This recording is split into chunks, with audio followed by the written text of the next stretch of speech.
નમસ્કાર મિત્રો, હું સાખટ અનક, તાલુકા કોંગ્રેસ પ્રમુખ.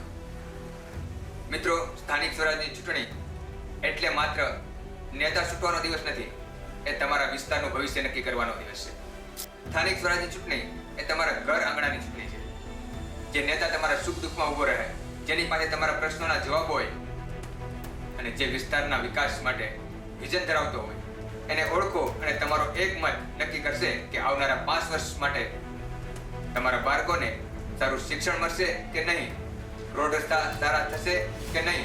લોકો કહે છે કે મારા એક મતથી શું ફરક પડે છે, પણ યાદ રાખજો મિત્રો, ટીપે ટીપે સરોવર ભરાય છે અને એક મતથી પરિવર્તન આવે છે. લોકશાહી એ આપણને આ તાકાત આપી છે, જ્ઞાતિ જાતિ કે કોઈ પણ પ્રકારના દબાણમાં આવ્યા વગર માત્ર વિકાસ અને સેવાને જ જોઈને મતદાન કરજો. મિત્રો, મેં આ વખતે જિલ્લા પંચાયતની ચૂંટણીમાં ઝંપલાવ્યું છે, સત્તા માટે નહીં પણ તમારા પ્રશ્નોને વાચા આપવા માટે. મારો સંકલ્પ છે પારદર્શક વહીવટ અને પાયાની સુવિધાનો ઉકેલ લાવવો. હું વસન નથી આપતો, હું જવાબદારી લેવા માટે તૈયાર છું. આવનારી તારીખ 26 એપ્રિલ અને રવિવારના રોજ સવારે 7 થી લઈ અને સાંજના 6 વાગ્યા સુધી મતદાન થવાનું છે. તેમાં આપનું કિંમતી અને પવિત્ર મત કરવા અચૂક જજો.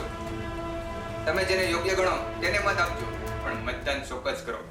કારણ કે જો તમે મતદાન નહીં આપો તો તમને ફરિયાદ કરવાનો પણ હક નથી. તો ચાલો આપણા વિસ્તારના વિકાસ માટે કોંગ્રેસ સરકારને લાવીએ. કોંગ્રેસ પક્ષના નિષ્ઠાવાન અને પ્રામાણિક શિક્ષિત યુવાનોને મત આપી કોંગ્રેસ પક્ષને વિજય બનાવી એવી આપ તમામ લોકોને હું નમ્ર અપીલ કરું છું. જય હિન્દ, જય ભારત.